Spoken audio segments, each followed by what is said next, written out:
Hello बच्चों, अस्सलाम वालेकुम।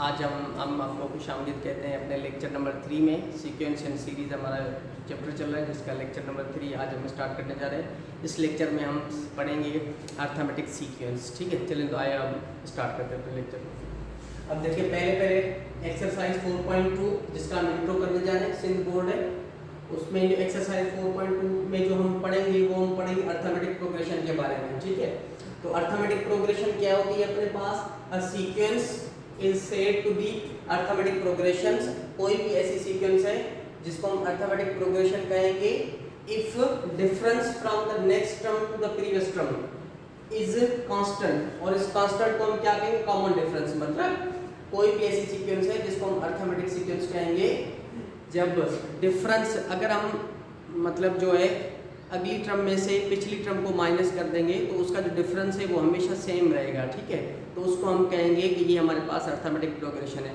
मिसाल के तौर पर जैसे ये सीक्वेंस है, अब देखें 1 4 7 10 13 16। अब देखिए इसमें डिफरेंस कितने का है? अगली टर्म क्या है? 4 है, पिछली टर्म 1 है, तो 4 में से हम 1 को माइनस कर देंगे तो आंसर हमारे पास 3 आ जाएगा। उसी तरीके से 7 में से हम 4 को माइनस करेंगे फिर भी हमारे पास आंसर क्या है? 3 आएगा। 10 में से हम 7 को माइनस करेंगे फिर भी हमारे पास क्या है? आंसर 3 आएगा। तो अगली में से पिछली टर्म को हम माइनस कर रहे हैं तो उनका जो आंसर है वो क्या आ रहा है? सेम आ रहा है। तब हम उस सीक्वेंस को कहेंगे कि ये हमारे पास अर्थमेटिक प्रोग्रेशन है। ठीक है, या अर्थमेटिक सीक्वेंस है। मिसाल के तौर पर दूसरी अपने पास क्या है? 4 6 8 10 12 14। अब ये भी हमारे पास एक अर्थमेटिक प्रोग्रेशन है। ठीक है, एपी है। अर्थमेटिक प्रोग्रेशन को हम शॉर्ट में क्या कहेंगे? एपी। तो ये भी हमारे पास एक एपी है, ये भी हमारे पास एक एपी है। क्यों एपी है? क्योंकि इनका डिफरेंस सेम है। ठीक है, इनका क्या है? डिफरेंस सेम है। अब ये भी हमारे पास एक अर्थमेटिक प्रोग्रेशन, इसका भी डिफरेंस सेम है। तो हम कहेंगे कि भाई ऐसी सीक्वेंस जिसमें हम अगली टर्म में से पिछली टर्म को माइनस कर दें, ऐसी सीक्वेंस जिसमें हम अगली टर्म में से पिछली टर्म को माइनस कर दें और आंसर हमारे पास कोई एक कांस्टेंट नंबर आ जाए तो उसको हम कहेंगे कि ये अर्थमेटिक प्रोग्रेशन है। ठीक है, तो ये है अर्थमेटिक प्रोग्रेशन की डेफिनेशन। अब मिसाल के तौर पर हमें अपनी तरफ से कोई एक अर्थमेटिक प्रोग्रेशन चाहिए, हम करेंगे क्या? कोई भी एक नंबर उठा लें आप लोग, 4। अब 4 में एक नंबर आप कांस्टेंट नंबर ऐड करते जाएं। 4 में 3 ऐड करेंगे तो आंसर क्या आएगा? 7। 7 में फिर 3 ऐड करेंगे तो आंसर क्या आएगा? 10। 10 में 3 ऐड करेंगे तो आंसर क्या आएगा? 13। 13 में 3 ऐड करेंगे तो आंसर क्या आएगा? 16। तो ऐसे आप लोगों की ये सीक्वेंस बनती जाएगी। ठीक है, मिसाल के तौर पर कोई दूसरी सीक्वेंस बनाएं आप लोग। जैसे चले भाई, पहली अगर सीक्वेंस में उठा लूं 1 है, 1 में अगर मैं 6 ऐड करूं तो आंसर क्या आएगा अपने पास? 7। 7 में फिर 6 ऐड करूं तो आंसर क्या आएगा अपने पास? 13। 13 में मैं 6 ऐड करूं तो आंसर क्या आएगा अपने पास? 19। 19 में फिर ऐड करूं 6 तो आंसर क्या आएगा? 25। तो ये जो सीक्वेंस बन रही है जिसमें हम कोई भी फर्स्ट टर्म में कोई भी एक फिक्स्ड नंबर ऐड कर रहे हैं तो वो भी हमारे पास अर्थमेटिक सीक्वेंस ही बनेगी। ठीक है, तो मैं आप लोगों से कहूंगा कि पहले आप लोगों को कम से कम ऐसी 10 सीक्वेंस बनाएं अर्थमेटिक सीक्वेंस की। बनाएंगे कैसे? कोई भी एक नंबर, पहला टर्म देखेंगे, पहले टर्म में आप लोग कोई भी कांस्टेंट नंबर ऐड करते जाएंगे या सब्ट्रैक्ट करते जाएंगे। मिसाल के तौर पर भाई पहला नंबर है 3। अब लाजमी नहीं ऐड ही करना है, हम सब्ट्रैक्ट भी कर सकते हैं। 3 में से अगर मैं माइनस करूं 2 तो अपने पास आंसर क्या आएगा? 1। 1 में से फिर मैं माइनस करूं 2 तो फिर आंसर क्या आएगा? माइनस का 1। फिर -1 में से मैं माइनस करूं 2 तो आंसर क्या आएगा? माइनस का 3। -3 में से फिर मैं माइनस करूं 2 तो आंसर क्या आएगा? -5। तो बेसिकली ये भी जो सीक्वेंस बन रही है ये भी अर्थमेटिक सीक्वेंस ही बन रही है। ठीक है, अर्थमेटिक सीक्वेंस या तो डिक्रीजिंग होगी या तो इंक्रीजिंग होगी। ठीक है, या तो मतलब उसके टर्म बढ़ते जाएंगे या तो उसके टर्म घटते चले जाएंगे, कम होते चले जाएंगे। तो आज हमने जो अभी थोड़ी देर में हमने पढ़ा है वो पढ़ा है अर्थमेटिक सीक्वेंस। ऐसी सीक्वेंस जिसका कॉमन डिफरेंस सेम हो, अगली में से पिछली को माइनस करें तो आंसर हमेशा अगर एक आता है तो हम उसको कहेंगे कि ये हमारे पास अर्थमेटिक प्रोग्रेशन है। ठीक है, और कॉमन डिफरेंस फाइंड करने का फॉर्मूला क्या है? डिफरेंस वो हो जाएगा a2 माइनस में a1। मतलब अगली टर्म को हम पिछली में से माइनस करेंगे। ये जो टर्म है ना, ये a1 है, ये a2 है, ये a3 है, ये अपने पास a4 है, ये a5 है। तो ये टर्म है a4 a1 a2 a3 a4। ऐसे ही जो है हम इनको हम कभी a1 a2 a3 से भी रिप्रेजेंट करते हैं, कभी हम T1, T2, T3, T4 से भी हम रिप्रेजेंट करते हैं, ठीक है। चलिए तो इतना आप लोग नोट करें। डिफरेंस निकालने का फॉर्मूला क्या है, अगली टर्म में से हम पिछली को माइनस कर देंगे तो वो अपने पास क्या बन जाएगी, अर्थ डिफरेंस बन जाएगा, ठीक है। अर्थमेटिक सीक्वेंस, ऐसी सीक्वेंस जिसका कॉमन डिफरेंस सेम हो तो उसको हम अर्थमेटिक सीक्वेंस कहेंगे। आप इसे नोट करें तो हम जो है आगे थोड़ा सा इसके पढ़ेंगे।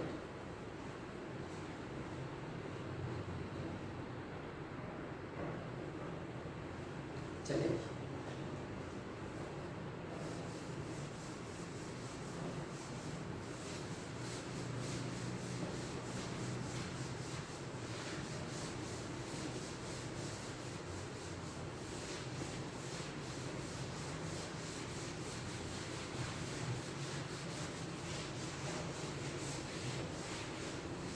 अब देखें प्रॉपर्टीज ऑफ अर्थमेटिक सीक्वेंस क्या होती हैं। मिसाल के तौर पर प्रॉपर्टीज,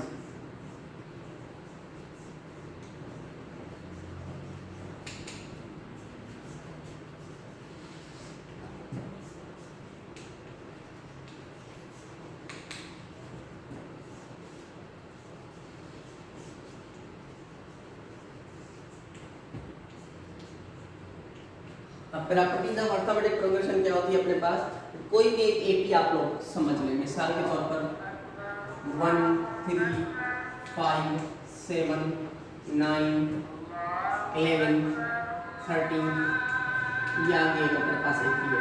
अब प्रॉपर्टी नंबर 1 क्या कहती है कि कोई भी एक कांस्टेंट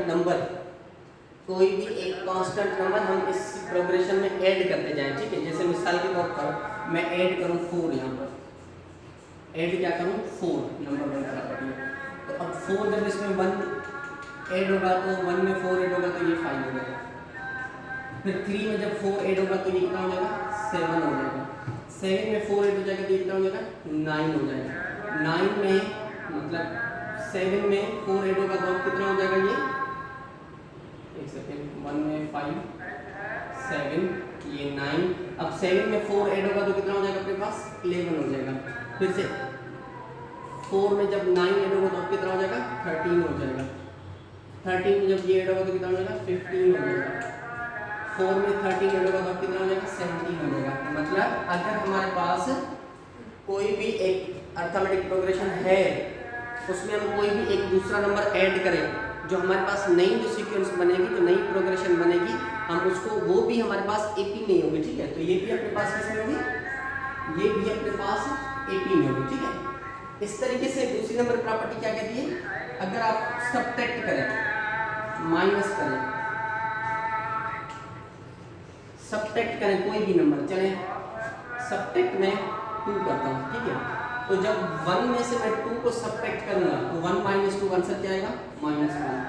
और 3 में से जब 2 को सब्ट्रैक्ट करूंगा आंसर क्या आएगा 1। और 5 में से 2 को सब्ट्रैक्ट करूंगा आंसर क्या आएगा 3।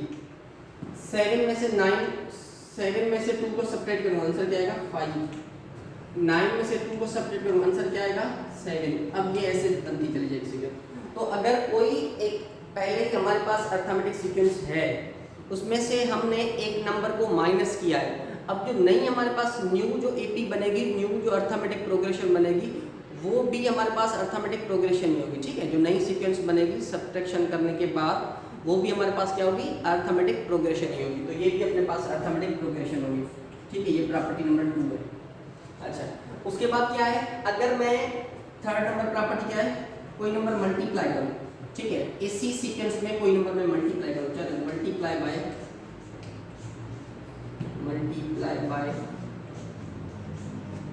माइनस का 1। अब -1 से मैं मल्टीप्लाई करता हूँ इसको भी, ये जो अपने पास सीक्वेंस पड़ी है इसको। अब इसको अगर मैं -1 से मल्टीप्लाई करता हूँ आंसर क्या आएगा, 1 को -1 से मल्टीप्लाई करेंगे -1, 3 को -1 से मल्टीप्लाई करेंगे -3, 5 को मल्टीप्लाई करेंगे -1 से -5, 7 को -1 से मल्टीप्लाई करेंगे -7। अब ये जो सीक्वेंस बन रही है ये भी हमारे पास हमेशा क्या होगी, मतलब जो है अर्थमेटिक प्रोग्रेशन ही बनेगी, ठीक है। तो अगर कोई हमारे पास अर्थमेटिक सीक्वेंस है, अर्थमेटिक प्रोग्रेशन है, उसमें जब हम कोई नंबर ऐड करेंगे तो जो हमारी नई सीक्वेंस बनेगी वो भी अर्थमेटिक प्रोग्रेशन होगी। और अगर हम उसी सीक्वेंस में कोई नंबर माइनस कर देंगे तब भी हमारे पास जो नई सीक्वेंस बनेगी वो भी अर्थमेटिक प्रोग्रेशन होगी। और उसी सीक्वेंस में अगर हम कोई नंबर मल्टीप्लाई कर देंगे, ठीक है, तब भी जो हमारे पास नई जो सीक्वेंस बनेगी वो भी अर्थमेटिक प्रोग्रेशन में ही होगी। ठीक है, बात समझ में आ गई है? चलिए नोट करें आप इसको। ये थी प्रॉपर्टी। अब देखें थोड़ा सा एक डिफरेंस है सीक्वेंस में और प्रोग्रेशन में। फर्क क्या है? डिफरेंस बिटवीन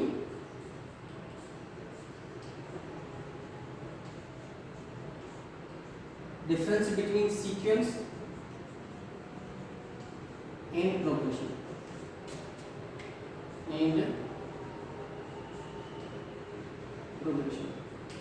थोड़ा सा एक फर्क है, ठीक है। सीक्वेंस में और प्रोग्रेशन में फर्क क्या है? मामूली एक स्लाइटली फर्क है। वो क्या है? देखें सीक्वेंस का मतलब क्या होता है? रूल, ठीक है, मतलब ऐसे नंबर से जिनको हम किसी रूल या किसी पैटर्न में लिखते चले जाएं तो उनको हम सीक्वेंस कहेंगे, ठीक है। सीक्वेंस का मतलब क्या है? सीक्वेंस का मतलब क्या है? Terms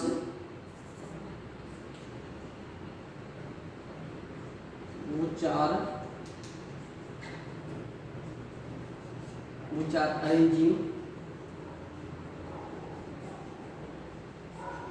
to some definite rule।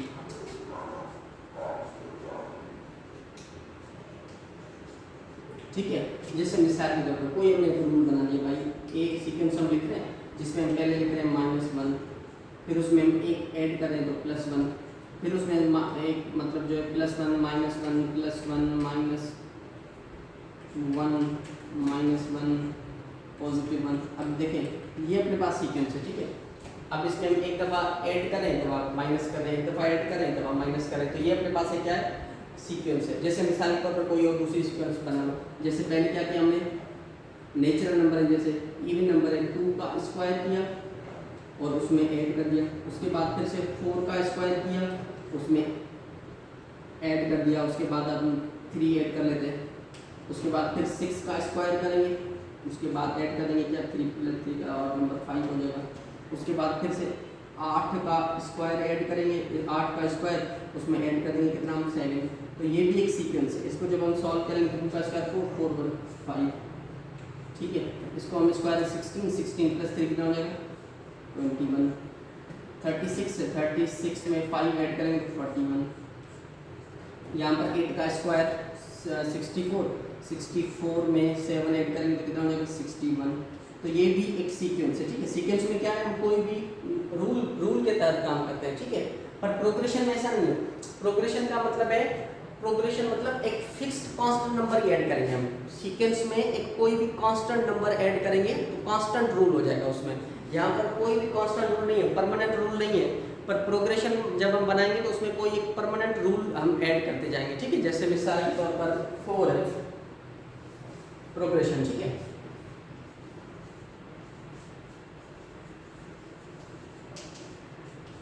अब प्रोग्रेशन क्या होती है? जैसे मिसाल के तौर पर हम इसमें क्या करेंगे? फिक्स्ड कांस्टेंट को ऐड करेंगे। फिक्स्ड कांस्टेंट को हम क्या करेंगे? ऐड करेंगे। जैसे 4 है, 4 में हम 3 ऐड करते हैं तो कितना होता है? 7 में 3 ऐड कर जाते हैं तो क्या हो जाएगा अपने पास? 10 में 3 ऐड करेंगे तो क्या हो जाएगा अपने पास? 13। तो ये हमारे पास एक प्रोग्रेशन है, ठीक है। और ये अर्थमेटिक प्रोग्रेशन है। ये क्या है अपने पास? अर्थमेटिक प्रोग्रेशन है। प्रोग्रेशन के 3 टाइप है, ठीक है। अर्थमेटिक, ज्योमेट्रिक और हार्मोनिक प्रोग्रेशन। अब कोई नंबर है 4 है, जैसे 4 है, अब इसमें फिर मैं कोई मल्टीप्लाई कराऊँ नंबर, जैसे मैंने 2 मल्टीप्लाई करा दिया, तो 4 में जब 2 मल्टीप्लाई कराएंगे तो क्या होगा? 8 होगा। 8 में 2 मल्टीप्लाई कराएंगे तो क्या होगा? 16 होगा। 16 में 2 मल्टीप्लाई करेंगे तो क्या होगा? 32 होगा। तो ये अपने पास है, ये इस सीक्वेंस और इस सीक्वेंस में हमने क्या किया? एक फिक्स्ड कांस्टेंट नंबर इसमें ऐड किया, इसमें मल्टीप्लाई किया। तो जब कोई भी हम कांस्टेंट नंबर किसी नंबर में ऐड करेंगे तो जो हमारे पास जीपी बनेगी, जो हमारे पास सीक्वेंस बनेगी वो अर्थमेटिक प्रोग्रेशन होगी। और कोई भी एक कांस्टेंट नंबर जब किसी सीक्वेंस से या किसी टर्म से मल्टीप्लाई करेंगे तो जो हमारे पास जो सीक्वेंस बनती जाएगी वो क्या बनेगी? ज्योमेट्रिक प्रोग्रेशन बनेगी, वो जीपी बनेगी, ठीक है। वो क्या बनेगी अपने पास? जीपी बनेगी। अब एक होती है हार्मोनिक प्रोग्रेशन।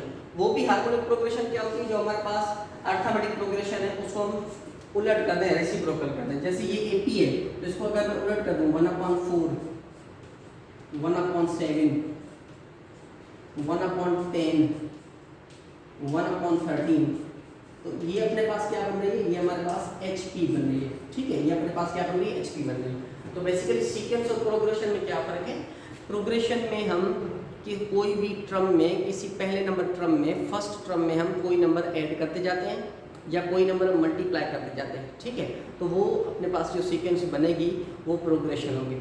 और सीक्वेंस क्या होती है, सीक्वेंस में हम हमारे पास कोई भी एक नंबर फिक्स्ड ऐड या मल्टीप्लाई नहीं करना होता है, ठीक है, हम उसमें हम वर्किंग रूल, डेफिनेट रूल होता है जिसके तहत हम नंबर्स को आगे बढ़ाते चले जाते हैं। तो सीक्वेंस और प्रोग्रेशन ये दोनों मतलब थोड़ा सा इनमें फ़र्क है। मैं उम्मीद करता हूँ मैंने कोशिश की आप लोगों को इस सीक्वेंस और प्रोग्रेशन में डिफरेंस को मैं आप लोगों को क्लियर कर सकूं। आई होप आप लोगों को ये प्रोग्रेशन और सीक्वेंस का जो फ़र्क है वो क्लियर हो गया होगा, ठीक है। चलें अब हम आगे अपने लेक्चर को बढ़ाते हैं, आप लोगों से नोट करें।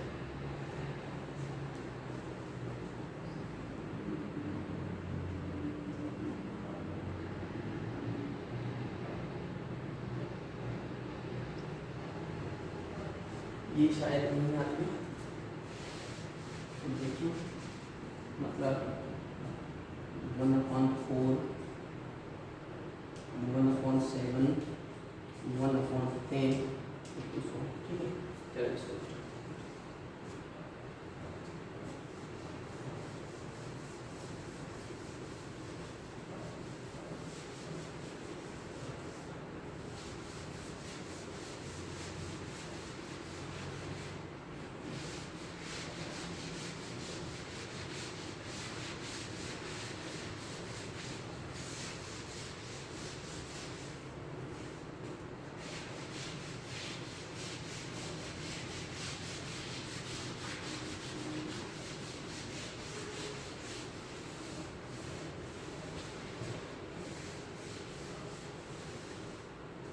ओके। अब जो हमारा अगला टॉपिक है वो क्या है, स्टैंडर्ड फॉर्म ऑफ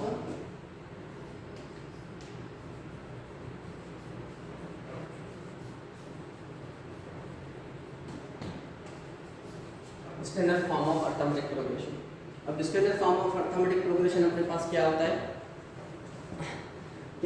जिसमें जब पहला टर्म हमेशा क्या होता है, ए होता है, फर्स्ट टर्म क्या होता है ए, अब दूसरा टर्म क्या होता है, ए प्लस में डी होता है, ठीक है, तीसरा टर्म क्या होता है, a प्लस में 2b होता है, और अगला क्या होगा, a प्लस में 3b, फिर क्या होगा, a प्लस में 4b। तो ऐसे ही ये अपने पास सीक्वेंस चलती है। अब देखें ये टर्म नंबर 1 है, ये T1 है, ठीक है, ये अपने पास क्या है, टर्म नंबर 2 है, T2 है, ये टर्म अपने पास क्या है, T3 है, और ये अपने पास टर्म नंबर कौन सी है, T4 है, और ये अपने पास टर्म नंबर कौन सी है, T5 है। तो जब हम इसकी nth टर्म लिखेंगे, अब वो कैसे लिखेंगे, nth टर्म, मतलब जो इसकी nth टर्म होगी, अब देखें यहाँ पर d का कोएफिशिएंट 3 है तो अपने पास 4th नंबर टर्म है, यहाँ पर d का कोएफिशिएंट नंबर 4 है तो हमारे पास 5th नंबर टर्म है। ऐसे इसकी nth टर्म लिखेंगे तो क्या d में से कम करना होगा, तो इसकी nth टर्म क्या हो जाएगी अपने पास, a प्लस में n-1 इंटू d। इसकी nth टर्म क्या होगी, Tn की वैल्यू, nth टर्म का मतलब क्या है, Tn की वैल्यू, तो Tn अपने पास क्या हो जाएगा, Tn अपने पास हो जाएगा a प्लस में n-1 इंटू डी। ये हमारे पास स्टैंडर्ड फॉर्म ऑफ AP है, a plus d, a plus 2d, a plus 3d, a plus 4d, इसको हम कहते हैं standard form of arithmetic progression, ठीक है। और उसकी जो nth टर्म होगी वो क्या होगी, a प्लस में n-1 इंटू d, मतलब इसकी जो nth टर्म है अपने पास Tn की जो वैल्यू है उसको हम क्या कहेंगे, a प्लस में n-1 इंटू डी। अब ये अपने पास एक फार्मूला आ गया, ठीक है। तो यहाँ पर a का मतलब क्या है, a का मतलब है फर्स्ट टर्म, a का मतलब क्या है, फर्स्ट टर्म। इस b का मतलब क्या है, b का मतलब है कॉमन डिफरेंस, b का मतलब क्या है, कॉमन डिफरेंस। और वो कॉमन डिफरेंस फाइंड कैसे करते हैं, T2 माइनस T1, मतलब सेकेंड नंबर टर्म में से अगली नंबर टर्म माइनस होगी, T2 माइनस T1 लिखो या A2 माइनस A1 आप लोग लिख लो, ठीक है। और n क्या है यहाँ पर, n स्मॉल n, इसको हम कहते हैं नंबर ऑफ टर्म। n यहाँ पर किसको रिप्रेजेंट कर रहा है, नंबर ऑफ टर्म्स को। n यहाँ पर क्या है, नंबर ऑफ टर्म, और हमेशा n नेचुरल नंबर होगा, ठीक है, हमेशा क्या होगा, n बिलोंग्स किससे करेगा, नेचुरल नंबर से। टर्म नंबर 1 होगी, टर्म नंबर 2 होगी, टर्म नंबर 3 होगी, टर्म नंबर 4 होगी, टर्म नंबर 5 होगी, ऐसे कभी नहीं होगा टर्म नंबर 3.5 हो, लिखा हो भाई टर्म नंबर 3.5, तो ये ऐसा कभी भी नहीं होगा, ठीक है। तो ये मीनिंगलेस है, ये बेसिकली क्या है, मीनिंगलेस है, इसकी कोई मतलब नहीं होगा, मीनिंगलेस होगा, ठीक है। ये हमेशा क्या होगा, टर्म नंबर 1 होगा, टर्म नंबर 2 होगा, टर्म नंबर 3 होगा, टर्म नंबर 4 होगा, इस तरीके से जो है वो फाइंड करेंगे, ठीक है। अब इसमें टोटल कितने चीजें हैं, अच्छा Tn का मतलब क्या है, Tn लास्ट टर्म, Tn इसको हम जनरल टर्म भी रिप्रेजेंट करते हैं, Tn का मतलब होता है लास्ट टर्म भी होता है, Tn का मतलब क्या होता है यहाँ पर, Tn का मतलब लास्ट टर्म भी होता है, ठीक है, और जनरल टर्म भी होता है, Tn का मतलब जनरल टर्म भी होता है,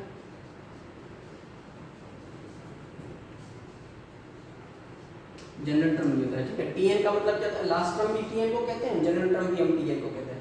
Tn बराबर क्या है, a प्लस में n minus 1 into b, a मतलब फर्स्ट टर्म, सीक्वेंस के जो पहला नंबर टर्म होगा, फर्स्ट नंबर टर्म होगा, a1 कह लें या आप लोग a कह लें, n मतलब नंबर ऑफ टर्म, d मतलब कॉमन डिफरेंस, Tn मतलब लास्ट टर्म, ठीक है। अब इस मतलब जो है एक्सरसाइज 4.2 में कैसे क्वेश्चंस होंगे, चले हम उनको देखते हैं, आप लोग पहले इसको नोट करें।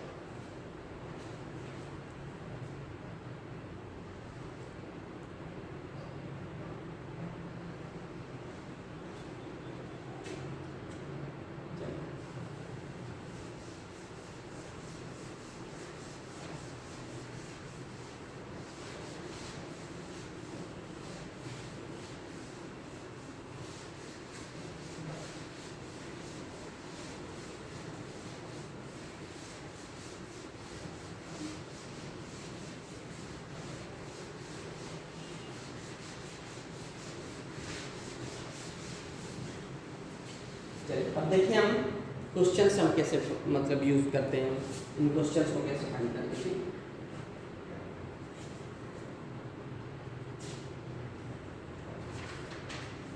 जैसे क्वेश्चन है find the 10th term, example है अपने पास, एग्जांपल नंबर 1 है find the 10th term, 10th term, find the 10th term of the AP of AP, AP का मतलब अर्थमेटिक प्रोग्रेशन, ठीक है, of the AP, जब AP दी हुई है अपने पास क्या 2 5 8 11 up to so on, ठीक है। इसकी हमने 10th टर्म फाइंड करनी है, तो हम कैसे फाइंड करेंगे, पहले सॉल्यूशन लिखेंगे हम, जो अपने पास सीक्वेंस है वो दोबारा से लिख लेंगे, 2 5 8 11 अप टू सो ऑन, इसकी 10th नंबर टर्म फाइंड करनी है, ठीक है, 10th टर्म। अब यहाँ से पहले आप लोग ए मतलब फर्स्ट टर्म, ए की वैल्यू यहाँ पर क्या है 2 है, ठीक है। कॉमन डिफरेंस कैसे फाइंड करेंगे, अगले को पिछले में से माइनस कर देंगे, अगला है 5, पिछला है 2, तो 5 में से 2 चला जाएगा तो 3, कॉमन डिफरेंस 3 का गया, ठीक है। उसके बाद n की वैल्यू जिसके साथ th लगा होगा वो n की वैल्यू होगी, यहाँ पर n की वैल्यू कितनी है 10 है, n की वैल्यू कितनी है आपके पास 10 है, और फाइंड क्या करना है 10th टर्म मतलब t10 हमने फाइंड करना है, t10 हमने फाइंड करना है, ठीक है। अब मैं आप लोगों को बात समझाऊं पहले, अगर मैं लिखूं ना t2, तो t2 का मतलब क्या है, t2 का मतलब होता है a प्लस d, मैं अगर लिखूं t4, t4 का मतलब क्या है a प्लस 3, ठीक है। मैं अगर लिखूं भाई T6, तो T6 का मतलब क्या है a प्लस में 5d, a कम करते जाएंगे, ठीक है। तो अगर यहाँ पर 10th टर्म चाहिए तो T10, तो T10 का मतलब क्या होगा a प्लस में कितना 9d, T10 का मतलब क्या होगा a प्लस में 9d, या तो आप इस तरीके से करो या तो फार्मूला लगाओ, फार्मूला अपने पास क्या है भाई Tn की वैल्यू क्या है अपने पास a प्लस में n माइनस 1 इंटू d, अब Tn की जगह पर 10, a मतलब फर्स्ट टर्म यहाँ पर कितना है 2 प्लस में n माइनस 1 मतलब 10 माइनस 1, डिफरेंस कितने का है यहाँ पर 3 का है, डिफरेंस कितने का है 3 का, तो यहाँ पर आ जाएगा 3, तो ये हो जाएगा T10 अपने पास हो जाएगा क्या 2 प्लस 10 माइनस 1 कितना हो जाएगा 9 माइनस मल्टीप्लाई करेंगे कितना 3, तो T10 अपने पास हो जाएगा क्या 2 प्लस 9 को 3 से मल्टीप्लाई करेंगे तो कितना हो जाएगा 27। अब 2 में 27 ऐड करेंगे तो T10 अपने पास कितना हो जाएगा 29। तो इसकी जो 10th नंबर टर्म होगी इस प्रोग्रेशन की, इस 80 की जो 10th नंबर टर्म होगी वो अपने पास क्या होगी 29। तो ये अपने पास आंसर। तो ऐसे भी एक्सरसाइज में आप लोगों को क्वेश्चंस मिलेंगे। ठीक है, चलें आप इसको नोट करें। शाबाश।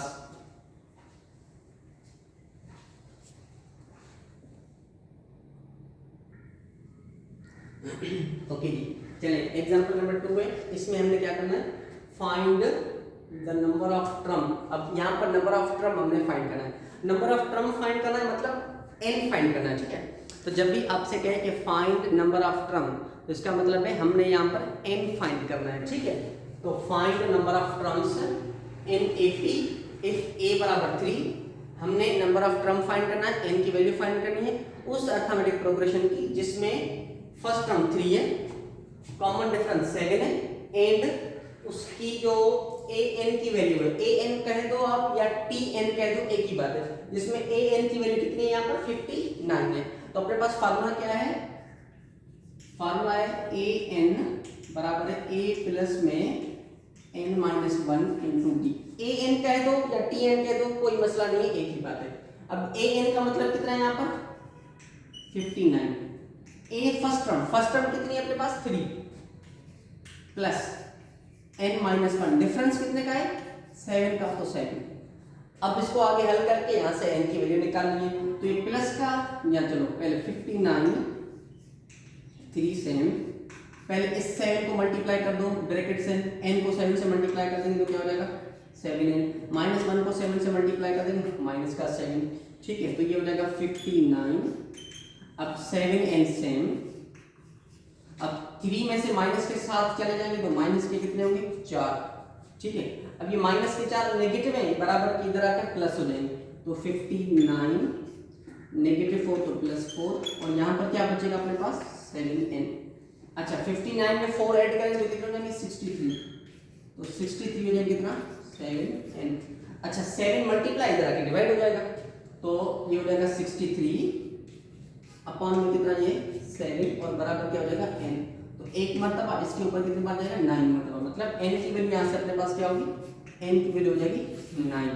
ठीक है, ऐसे भी हमारे पास एक्सरसाइज में क्वेश्चंस होंगे। ठीक है, जिसमें हमें मतलब फार्मूले में टोटल कितनी बातें हैं 1 2 3 4 4 अननोन्स है। ठीक है, 4 अननोन्स है, तो इन 4 अननोन में से कोई भी 3 वैल्यूज हमारे पास गिवन होगी, चौथी हमने फाइंड करनी होगी। ठीक है, इस तरीके से हम जो ये फार्मूला यूज करेंगे। चलिए इसको आप लोग क्वेश्चंस को नोट करें। शाबाश।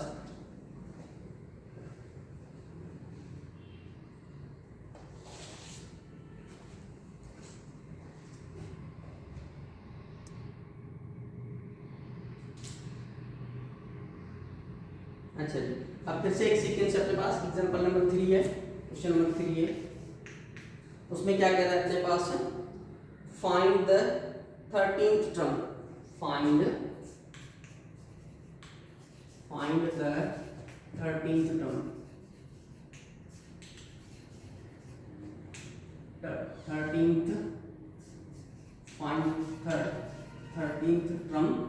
13th टर्म फाइंड करनी है, T13 फाइंड करना है of the 80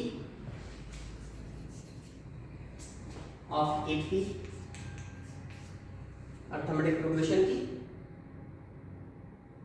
whose first term in common difference, whose first term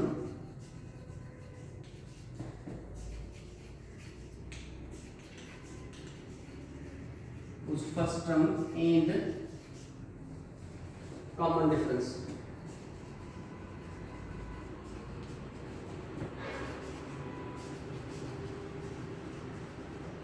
whose first term in common difference are 3 and -4। ठीक है, तो हमने 13th टर्म फाइंड करनी है, सॉल्यूशन मतलब 813 फाइंड करना है, 813 फाइंड करना, जिसमें एक वैल्यू फर्स्ट टर्म कितनी है, फर्स्ट टर्म 3 है, डिफरेंस कितना है, डिफरेंस आप लोग -4 है। पहले आप लोग क्या करेंगे, आप लोग वीडियो को पास कर आप लोग खुद पहले कोशिश करें। ठीक है, उसके बाद मैं आप लोगों को बताता हूँ। अब देखें A13, अब A13 का मतलब क्या है? A13 का मतलब हो जाएगा A प्लस में 12D। A13 का मतलब क्या हो जाएगा?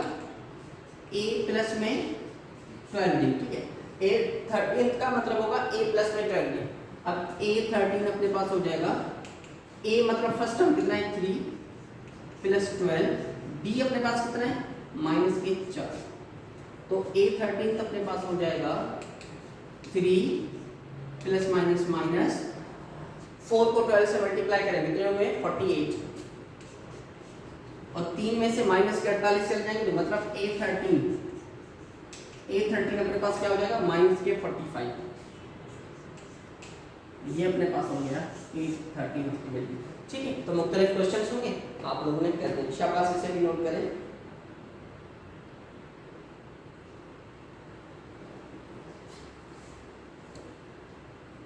चलेंगे, अब आए नेक्स्ट क्वेश्चन पर।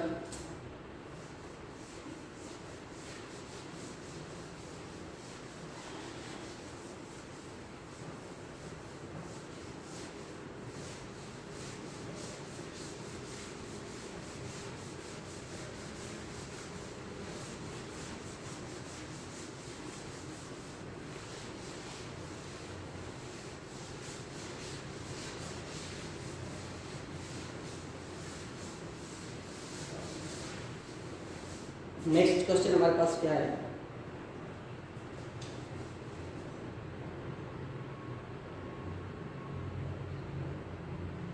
If an minus 2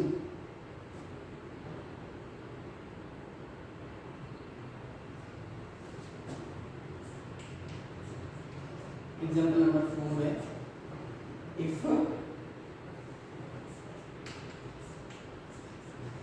an minus 2 is equals to 4n minus 30, 4n minus 30, ठीक है। Then find the nth term,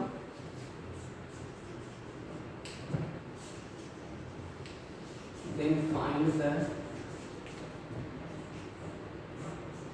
nth term, nth term find करनी है of the sequence,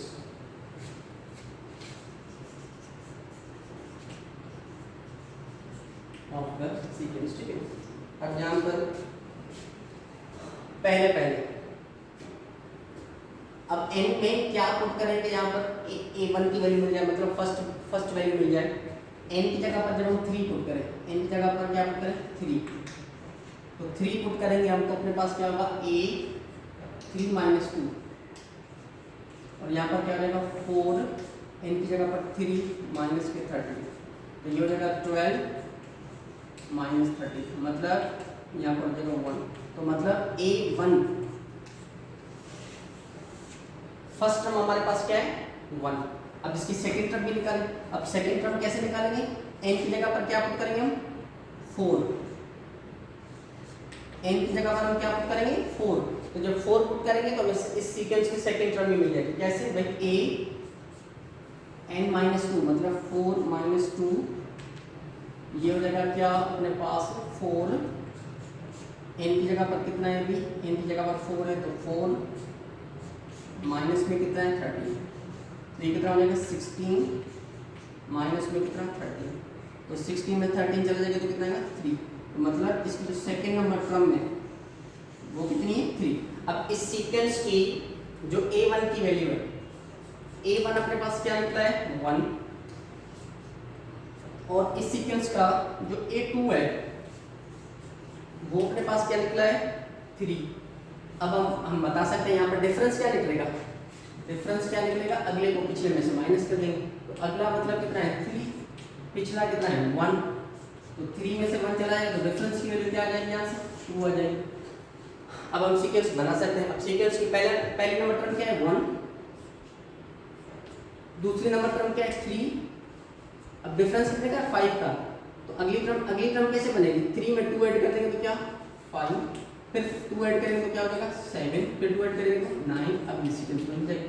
पर हमने करना क्या है, फाइंड nth टर्म, an की वैल्यू फाइंड करनी है। क्या फाइंड करना है हमने, an की वैल्यू। तो हम जानते हैं an का फॉर्मूला क्या होता है अपने पास, an का फॉर्मूला होता है a प्लस में n माइनस 1 इंटू d। तो ए एन अपने पास हो जाएगा क्या, ए मतलब first term 1 plus n minus 1 difference 2, 3 में से 1 चला जाएगा तो 2 का, ये भी लिखा हुआ है, तो 2 का डिफरेंस आ गया। तो ए एन अपने पास क्या हो जाएगा 1 प्लस 2 को n से मल्टीप्लाई करेंगे 2n माइनस 1 को 2 से मल्टीप्लाई करेंगे माइनस के 2, तो ए एन अपने पास आ जाएगा 2n, 1 में से माइनस 2 चल जाएंगे माइनस 1, तो ये हमारे पास आ गया nth टर्म। ठीक है, तो ये अपने पास क्या था, इसका और भी तरीका था, डायरेक्ट n की जगह पर मैं अगर n+2 रख देता तो हमें ये भी मतलब जो मिल जाता, इतनी जरूरत नहीं थी करने की। ठीक है, तो ऐसे भी क्वेश्चंस होंगे आपके पास एक्सरसाइज में, शाबाश नोट करें। अब आ जाए नेक्स्ट क्वेश्चन पर।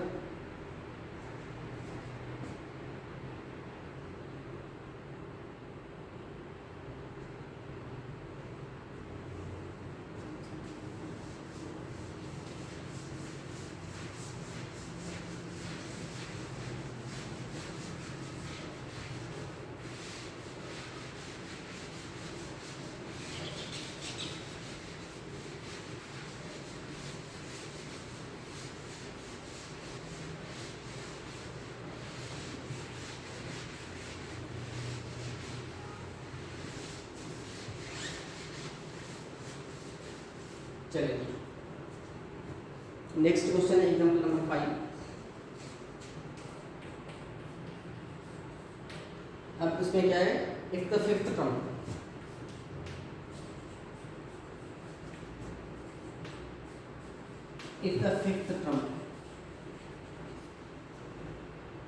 of an AP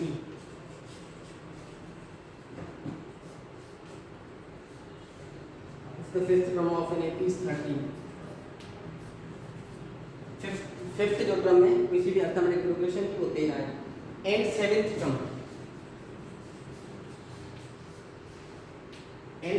टर्म और जो सेवेंथ टर्म है,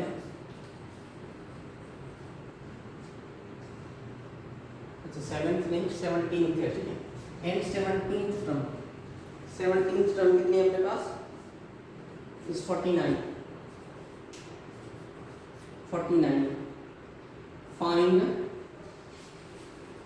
फाइंड हमने करना है क्या, ए एन फाइंड करना, और दूसरा फाइंड क्या करना, ए 13 फाइंड करना।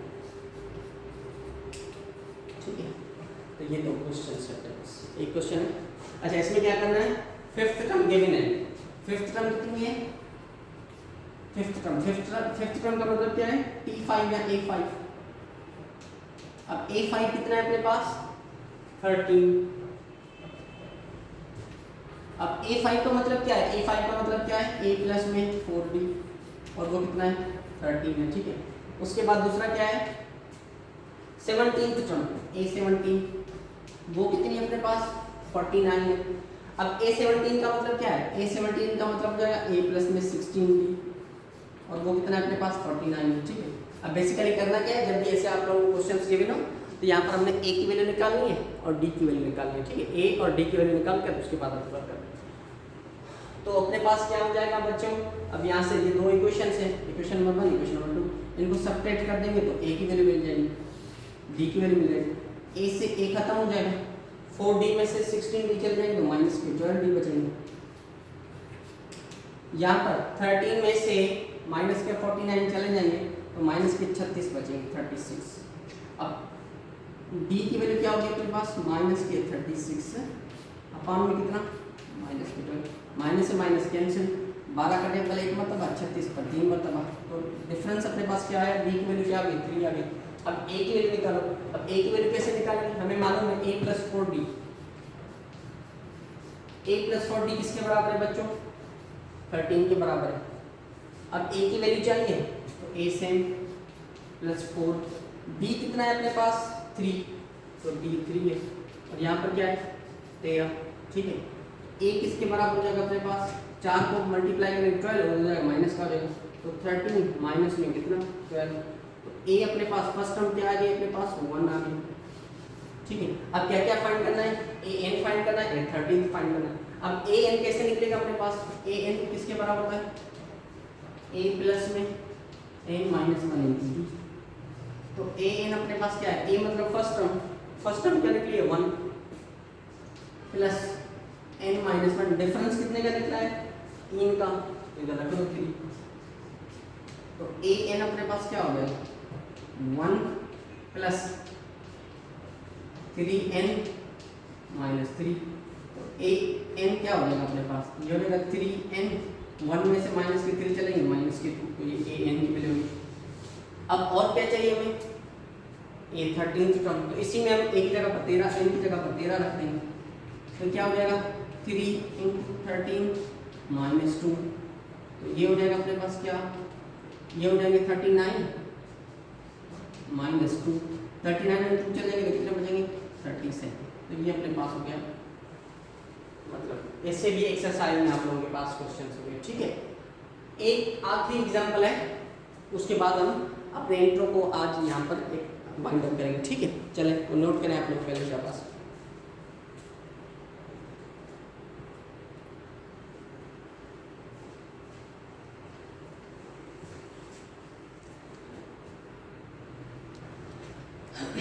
चलिए अब देखिए यहाँ पर एग्जांपल नंबर 6 है, an object falling from the rest fall 16 metres during the first second, मतलब एक हमारे पास कोई ऑब्जेक्ट है जो गिर रहा है, जो पहले सेकंड में कितना मीटर फॉल होता है 16 मीटर, मतलब फर्स्ट सेकंड, इसका मतलब है एम फर्स्ट टर्म इसकी क्या है 16 है। ठीक है 16, और दूसरे सेकंड में वो कितना फॉल होता है 32 मीटर्स, तीसरे में वो कितना फॉल होता है 48 मीटर्स, और ऐसे मैंने बताया कि 9 सेकंड में वो कितना मतलब जो है फॉल होगा। अब 9 सेकंड मतलब ए9 की वैल्यू अपने फाइंड करें, तो पहले यहाँ से हम डिफरेंस निकालेंगे, डिफरेंस कितने का है भाई, अगली में से पिछली को माइनस करो, 32 माइनस में कितना 16, तो सीधा डी की वैल्यू 16 आ जाएगी। अब ए9 की वैल्यू चाहिए हमें 9 सेकंड में, तो ए9 क्या हो जाएगा ए प्लस में 8d, ए9 क्या हो जाएगा ए प्लस में 8d, तो ए की जगह पर कितना है 16 प्लस डी सेम 16 मतलब कितना है 16, डी की जगह पर 16, अब मल्टीप्लाई करो, 16 को 8 से मल्टीप्लाई करेंगे तो कितना हो जाएगा, मेरे ख्याल से मतलब जो है 16 मल्टीप्लाई 8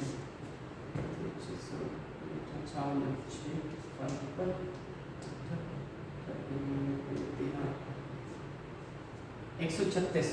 ठीक है, तो ये हो जाएगा क्या 136, तो ये हो जाएगा 16 प्लस में कितना 136, अब 116 में 136 हम ऐड करेंगे तो कितने हो जाएंगे भाई, इसमें 16 ऐड कर देंगे, तो ये हो जाएंगे 2 1 ऊपर, तो ये हो जाएंगे 4 5, तो ये हो जाएंगे 5, और ये 150 मतलब थोड़ा सा इधर आ रहा है, चलो देखते हैं इसको।